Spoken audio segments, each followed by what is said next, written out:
मोदी जी ने समग्र देश के लिए योजना बनाई कि हर गरीब के घर में, हर व्यक्ति के घर में नल से जल पहुंचाएंगे।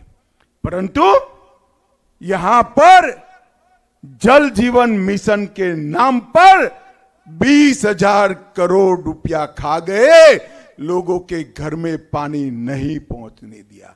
मैं आज आपको गारंटी देकर जाता हूं, कमल फूल की सरकार बना दीजिए, ये डबल इंजन सरकार 2.5 साल के अंदर राजस्थान के हर घर में नल से जल पहुंचाने का काम करेगी। माताओं, भाइयों, बहनों, अशोक गहलोत जी को कांग्रेस के उनके प्रशंसक जादूगर कहते हैं। जादूगर तो है ही भाई, कुछ तो है। कोई मुख्यमंत्री ऐसे जादू नहीं कर सकता। देखिए साहब, इन्होंने जादू कर कर राजस्थान में बिजली घूल कर दी, पूरे देश भर में बिजली मोदी जी ने घर घर पहुंचाई। यहां सबसे ज्यादा कटौती राजस्थान में होती है। स्वास्थ्य की सुविधाएं जो वसुंधरा राजे सरकार में बहुत आगे बढ़ी थी, इसको घूम करने का काम ये अशोक गहलोत सरकार ने किया है। रोजगारी भी घूम कर दी, कानून और व्यवस्था भी घूम कर दिया। अब इतनी सारी चीजें तो कोई जादूगर ही घूम कर सकता है और कोई नहीं कर सकता है।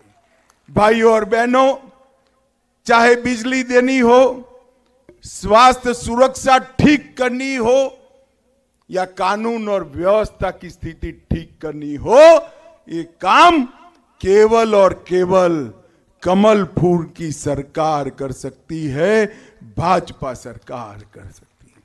और मित्रों, एक वर्ल्ड रिकॉर्ड कांग्रेस सरकार ने बनाया है, पेपर लीक करने का रिकॉर्ड। हर साल 3 पेपर लीक हुए।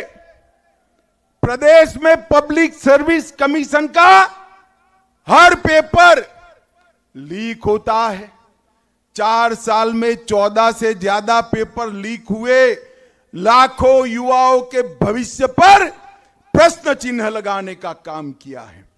कांस्टेबल भर्ती का paper leak, high court LDC की भर्ती का पेपर लीक, एसआई भर्ती का पेपर लीक, चिकित्सा अधिकारियों का पेपर लीक, सीएचओ का पेपर लीक, लाइब्रेरियन भर्ती का paper leak, JEN civil degree का पेपर लीक, वन रक्षक भर्ती का पेपर लीक, बिजली विभाग के तकनीकी हेल्पर का पेपर लीक और द्वितीय श्रेणी के शिक्षक की भर्ती का पेपर भी लीक किया। और गहलोत साहब कुछ नहीं बोलते। गहलोत जी एक पेपर के लिए एक युवा 2.5-3 साल कठोर मेहनत करता है। कई लोग ट्यूशन की फी भी देते हैं और आप पेपर लीक कर कर कांग्रेस पार्टी के चट्टे बट्टे को रोजगारी देते हो। शर्म आनी चाहिए गहलोत जी, आपको शर्म आनी चाहिए।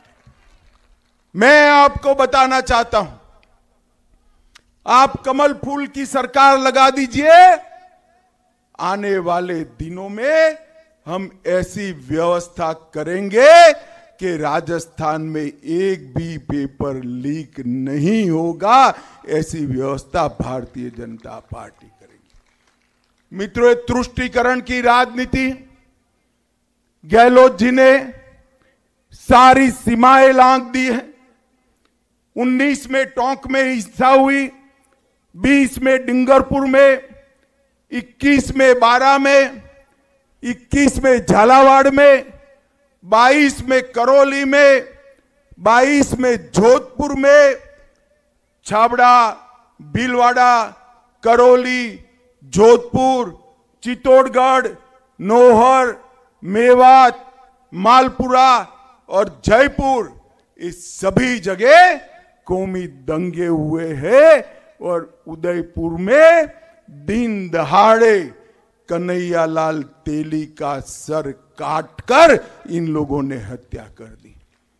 मैं पूछना चाहता हूं,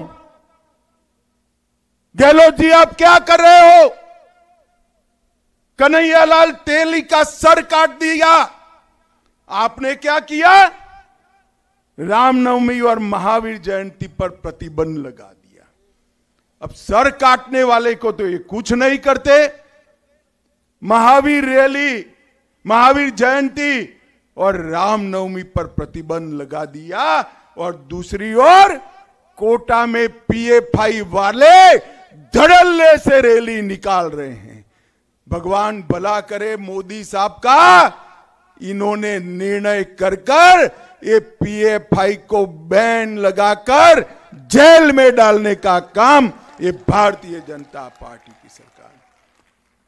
करौली में धारा 144 लगाई, अलवर में 300 साल पुराना मंदिर बुलडोजर से तोड़ा, झालावाड़ में कृष्णा वाल्मीकि पीट पीट कर हत्या करी, भरतपुर में संत विजयदास जी को आत्महत्या करनी पड़ी, और सलासर में राम दरबार को भी बुलडोजर से गिराने का काम ये अशोक गहलोत की सरकार ने किया।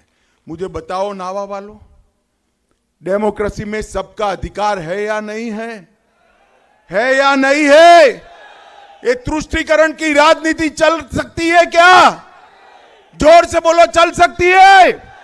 अरे उखाड़ कर फेंक दो गहलोत सरकार को, जो इस तरह की तुष्टीकरण की राजनीति करती है। और मित्रों, तुष्टीकरण की तो सीमा होती। मुझे बताओ नावा वालों, ये कश्मीर हमारा है या नहीं है? जोर से बोलो, अंत तक है या नहीं है? धारा 370 हटनी चाहिए थी या नहीं हटनी चाहिए थी? धारा 370 हटाने के लिए उनकी तो हिम्मत नहीं चली। कलेजा चाहिए, कलेजा, उनमें कलेजा नहीं था। आपने दूसरी बार 25 की 25 सीटें दी, मोदी जी 19 में प्रधानमंत्री बने, 5 अगस्त 2019 को मोदी जी ने धारा 370 समाप्त कर दी। और उस वक्त ये राहुल बाबा, काहे को हंसते हो भैया? ये राहुल बाबा खड़े होकर पार्लियामेंट में कहते थे, धारा 370 मत हटाओ, खून की नदियां बह जाएगी। अरे राहुल बाबा, खून की